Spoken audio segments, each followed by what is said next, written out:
Hello and welcome to this week's RevelCoach Plus with Allison Nissen and my sister Marcy Stott. We are RevelCoach and we love to inspire people. And today we are so lucky to have with us Elle Ballard, and Elle is the founder of the Women of the World Network. You have a mission to unite and celebrate women around the world. Can you give us a little bit more about your mission? Yes, absolutely. First of all, hi, everyone, and thank you so much for having me with you today. It's my pleasure. I'm happy to be here. I'm excited for this conversation.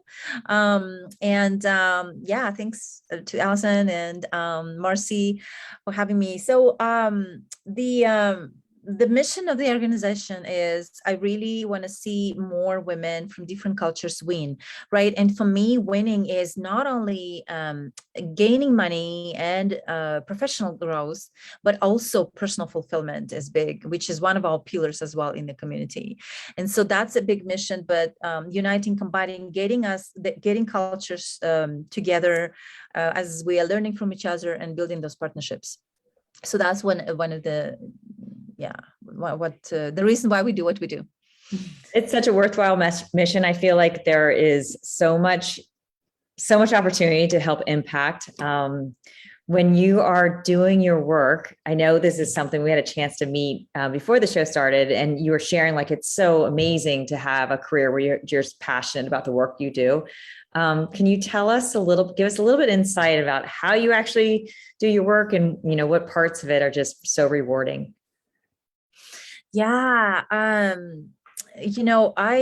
So I'm originally from Kazakhstan, and I grew up in the USSR. So I came here to the US 20 years ago, and having gone through several times in my life where I had to start from point zero, I wanted to create a community, a supportive community for women who are going through similar challenges, maybe through transitions, maybe having to start maybe moving from corporate to business, like I did. So I used to be in the corporate world. You're gonna watch that? And then I moved from corporate to starting my own business. So all of the challenges, I wanted to create a platform that support women who go through similar challenges. So that was the reason behind launching Women of the World Network. And then, of course, we do that through our three pillars: personal fulfillment, professional growth, and building those partnerships and celebrating, so connecting globally. And all of the programs that we have kind of fall under those three pillars. And do you find there's like a common theme of how you help? I mean, there's two parts. There's the actual female client that you have, helping her to adapt and adjust. And there's also the people that she works with. Do you find there's kind of common themes in how you navigate both of those? Yeah, so we kind of attract, we kind of have a lot of women we call settled, who we have about 21 countries represented. So those are who came earlier, and we have a pretty big number of those. They've been living in the US over 10 years plus. And so they kind of know what they want. Maybe they went through transition, maybe they have side businesses and full-time jobs that they want to move to side businesses more to do that full-time. And so, and then we have local women born and raised in the US who want to connect to the international women as well. So those two, we have a lot of members who fall under those. We have very few who are newcomers to the country as well, that we provide support to, but majority are the settled and the locals. Yeah. Elle, tell me, the people that are locals, the Americans that want to connect, are they wanting to help mentor? Is that what they're really doing? Is they're offering mentorship? Yeah, there are a few reasons. So mentorship, learning about different cultures is also one of them, and then building the diversity-based partnerships as well for their businesses, because our members, almost all of them have small-sized businesses, so they are business owners. Well, that's amazing. What a wonderful adventure that you are on, because we are in so many ways alike. You know, everyone, we all have the same emotions, we have the same drives, we have the same goals. But when you're an international woman, you don't have the same background. And so having to traverse that landscape is an entirely different thing, you know, something that I might take for granted because I have been in the US most of my life. Now, I've had the opportunity to be abroad, so I understand the difficulties when you go to another culture, but when you're really immersing yourself, you know, trying to do so much at the same time is really complex. Yes. And you know, it's so interesting. I love talking to different women from different countries, because I always, no matter what we talk about, and it's like you said, right at the core, of course, we have similar values, you know, we are all human beings, but it's so interesting. There is different cultures and backgrounds, right? And I love when I talk to them, I always learn something new. And there's always some kind of different perspectives that I get, right? So every topic we talk about, there's something different. That's what I love. Different viewpoint, right? It's always expanding my scope of view, no matter which countries they're from. That's one of the things that I love. The other thing that you mentioned, Allison, about the whole cultural, there is the double advantages that I like to talk about, where we, you know, when we are grown up in one culture, then we leave, or even if we lived in another country for a little bit, you know, we tend to adopt the views there. And so we gain that double advantage where we are able to think for two cultures. And we know that subconsciously, and we respond to that. Sometimes we don't have full awareness about that, but it's so interesting to me how we can understand people from both cultures without maybe even speaking their language, but you know what I mean, you know, the way they think and you react.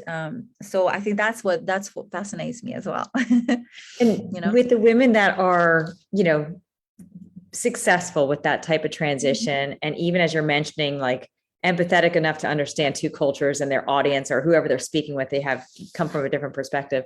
What do you feel are like some common traits of those women? Like, what is it that, you know, a woman being successful to go from, you know, a home to another home that might be at another side of the world? Like, what do you think it takes for her to be successful? Yeah, great question. So what I noticed was big one for me, and the first one that comes to mind is being flexible with life situations that are given. And when we change cultures, when we move, or when we meet new people, we have to stay open-minded and being flexible with everything that's coming our way, whether it's a new person we meet and they express their views, right? Or the situation that we encounter, and we have to stay flexible with it and kind of not from the judgment perspective, or, you know, but accepting it and customizing ourselves, I guess, for lack of a better word, of fitting, you know, the way that situation is requiring of us. I think that's the main one. That was major for me, having that flexibility through different things. You are launching a book this week, I understand. Is that correct? Yes, I'm excited. Yes. Can you tell us a little bit about it? Yeah, so we have several programs in the community, and one of those programs is we help women gain more influence and exposure through a program like Influence. And inside that program, we also have a book. And so this will be our series 2. And the title is Recipes for Body, Mind, and Soul. Our first book was launched last year, and it was just Women of the World. And so different stories from, we had 13 countries last year. We have 12 countries this year. And so the unique thing about this book that we're launching April 7th is that it includes recipes not only for kitchen, but also for life, for relationships, forgiveness. I think I have a recipe. So different kinds of recipes for different life situations. And so that's the one of the unique things about the book. The other unique thing is each recipe is preceded by the background story as to how that recipe originated in the first place. And so the whole mission of the book is, some stories celebrating grandmothers, cooking recipes, and some other people. So when people cook that recipe or read that recipe or we apply it to life, so they're reliving that, and so honoring that person. And so so that's the other part that's unique about to me, because it's not only a recipe that we usually get, but the whole story as to how that's originated, giving it more background. When so many family traditions are around the table and around the the gathering of the family or the community and how they do it, so I could just imagine how much depth you could get from the story behind the recipe and the story behind the person exactly they're celebrating. Exactly. Yeah, it's interesting. So I'm excited to bring that forward, and then we'll be starting to work on series 3, which will be dedicated actually to a conversation of women and money, around women and money. So which will be really interesting as well. Yeah, because that is, to me, is also fascinating how adding cultures to that is also very interesting. Yeah, that is, the idea of international women and money, because so many cultures have different philosophies of saving, spending, who can spend, how you can spend it. That it's very, very diverse, complex, complicated. I can only imagine. And just being able to shed a light for people that haven't experienced the other cultures, it really can provide that depth that we are all wanting to find, so that we can understand. There's, there's the idea of there's us and there's them, but when we start to put it all together and understand where somebody comes from, we are able to narrow that gap. Yeah, exactly. And it's so interesting to me, one, how we charge, we meaning women charge differently from how men charge and receive. And not only charge, receive, give, and charge, right? Money. We do that differently. And in addition, that's number one. But 2 is adding cultures to that mix. The upbringing beliefs, some cultures more individualistic, right? Some cultures are more, there's collectivism. And so all of those things, the mission of that book is really just to give light, and for women reading these stories, seeing themselves and having those aha moments that might be holding them back, maybe some barriers that they are subconsciously not realizing, because it's just so ingrained in the cultural, the upbringing. But when we start talking about it, and we actually, I think there will be a lot more learning. So I'm very excited about that one as well. That'll be the next one for next year. Awesome. Well, going back to the one that you just are releasing now, I know I don't want to do a spoiler alert, but I am very curious. Any favorite stories? Any favorite oh, chapters? that's a tough one. Yeah, that's a hard one because each one is so amazing. Oh, I don't even know. Okay, yes, I know, actually. I will have to say there is a story about my grandmother, so I'll have to say that one. I'll have to pick that one just because good choice. She's no longer here, and I just wanted to honor her and celebrate her, and so that will probably be the one. Well, and what did she teach you? What did she teach you about food and culture?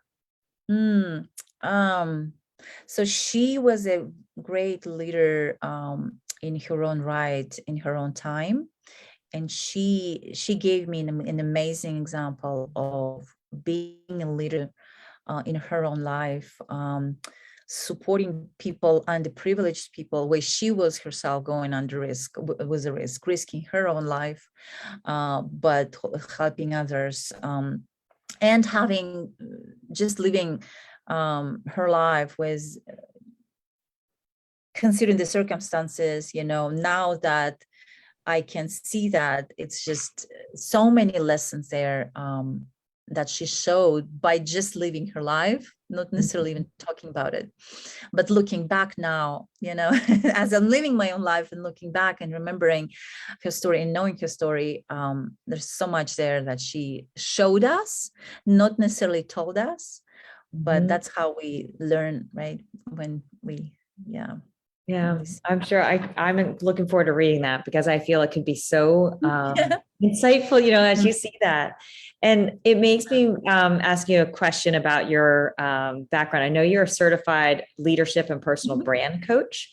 And when you're talking about women, they have to be flexible in how they do it, and they have to kind of adapt into a new culture. I think of this personal brand coach, which I am not familiar with.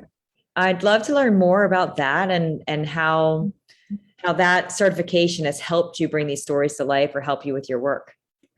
Yeah, I love that. So personal brand is one of the reasons I'm passionate about it. And that's one of the reasons why I wanted to launch Women of the World Network, because it's so important for us to have that personal brand, because it stays with you no matter what, and no matter how many jobs we change or how many businesses we might open, that always stays with us, no matter what we do, even if our titles change, right? The other part of it, when we move, and speaking from myself, from my experience, when I moved to a new environment, at the beginning, we try to fit in because we find it's different from what we used to.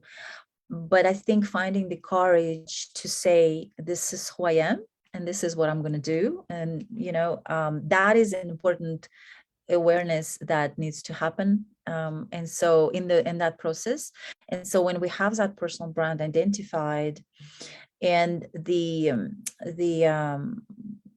components that I like to talk about that are included in the personal brand are the, the happiness factor, the doing what you love factor, all of those, I think they're so unique and beautiful, that makes us fully fulfilled in what we do, at the same time helping others.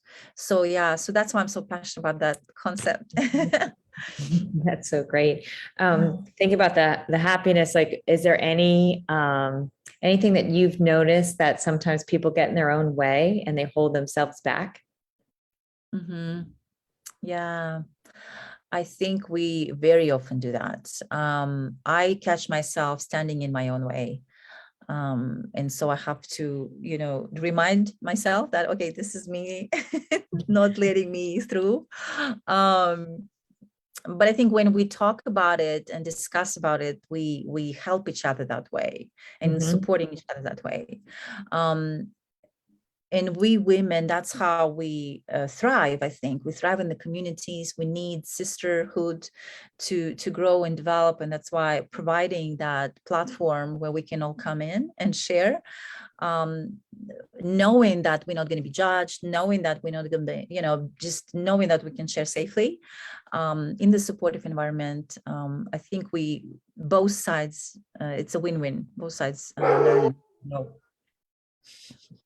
Allison's dog definitely agrees. He was in second motion. She is Turkish, by the way. Oh, she is Turkish. Yeah. Oh, that's so awesome. Wow.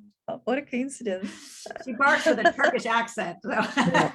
I do actually, I'm curious about language is such an important factor in leading and learning and in self-discovery. And as people change cultures and change countries, they often also change language. How do you help people to be able to communicate with each other when language is a barrier, particularly if you're creating a network where there's multiple languages involved? Yeah, Yeah, so we all speak English. So we choose one language that everybody speaks in. We are considering adding language learning. I think that would be really cool. I learned some French at some point. I would like to go back and learn languages whenever I have more time, right? But I think it's so amazing to be able to do that. And right now I'm actually experiencing it in Turkish, so because I don't speak Turkish, but not everybody speaks English. And so I'm having to explain myself. It's really a learning experience to be able to do that. But yeah, just learning the language, it's so interesting how you learn. While learning the language, we learn the whole culture and traditions. We don't realize that, but it just comes with it. And again, that expands the scope and everything. It's just yeah, it's just so interesting. But yeah, right now we have to go through translators, so that's an interesting experience too. Yeah. I have an anecdotal story. I've spent about 5 years in Morocco, and I didn't learn Arabic, but you'd walk down the street and you'd buy the eggs for the week or whatever, and they would pull them out and they just stick them in the basket, and I'd say something like, I want 6, and then I'd be like, whoop, whoop, whoop, whoop. Then they'd put the eggs in the basket and they laughed, and it was fun, but I was trying to navigate without the common language is interesting, and without a translator. Yeah, it is interesting. And it's interesting that some of the words are so international that while we are trying to explain, the other person is like, oh, that's right, you talk about that. And so they say that word, which sounds very, very similar. So the international would help. And I had to use it's good that we have cell phones now. So Google Translate helps for sure when, out shopping. But yeah, it's fun. So how accepted is that? I'm always sensitive to, I haven't been to Europe for some time. And I know that the American, sometimes Americans can get a poor reputation because we are not as fluid in languages like a lot of the European counterparts. How accepted are those Google Translates, and when an American's traveling, if they want to use one of those translators? I haven't had any issues with it. But I haven't used it full time, so to say. I used it when I needed it in some small moments, but then we go with a translator. But then there are more people, a lot of people speak English too. So yeah. Well, as I say, I'm going to France for the first time in about 15 years or 20 years. And I don't speak French. I'm fluent, used to be fluent in Spanish, but I'm like, should I get one of those little translators? I just didn't know how. Yeah, I would. Yeah, probably that would be cool. And then you learn too, right? In the process.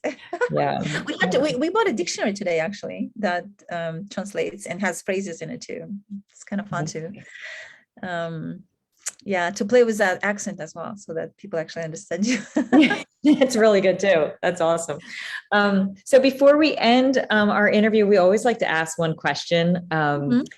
When you think about your younger self, what advice would you give her? And that younger self could have been 5 years ago. It could have been 20 years ago. But what's one thing that you would kind of tell your younger self in terms of advice? Yeah, I love that question. I love that question. I will tell her that, Elle, you're amazing. Know that you have everything you need for what you need right now. Follow your heart and your intuition. And I think as women, we have very strong intuition. We just need to listen to it. Sometimes we brush it off because our logic starts trying to mess up with it. But if we follow our heart, it's gonna work out. So that will probably what I will tell her. That will be it. Oh, that's such a beautiful way. Such a great way, to share. Because I do think trusting your intuition and believing in yourself and all that stuff is so true. And you're doing amazing work. And I love that you love it so much because it's making such an impact beyond, like when we're talking worldwide, we are talking worldwide as you're calling in from Turkey. So you're our first guest. I love it. But thank you so much for having me. I really enjoyed it. Thank you. Thank you, Allison. Wonderful. And if somebody wanted to get a copy of your book or get in touch with you and learn more about your work, what's their best approach? Yeah, they can go to our website, www.womenoftheworldnetwork.com, or other Instagram channel is the same, Women of the World Network as well, or Facebook is the same as well, Women of the World Network. And so we will be posting on April 7th is the actual launch. And I should add, actually, we will be having a copy available, a Kindle copy, digital copy for $1.99 only for the first 24 to 48 hours. So that's a very great, nice opportunity to buy, you know, for only $1.29. So that will be posted on our social media channels as well. Oh, that's great. Well, what a wonderful opportunity. Great time for you. We're going to be celebrating you and downloading and all that stuff. So Elle, thank you so much for being with us. On behalf of my sister, Allison Niss, and I, we are so glad you're here. And if you want to subscribe to our YouTube channel, there's always just that link you can click and see more interviews with RevelCoach Plus. So thanks, everyone. Have a great day. Thank you. Bye.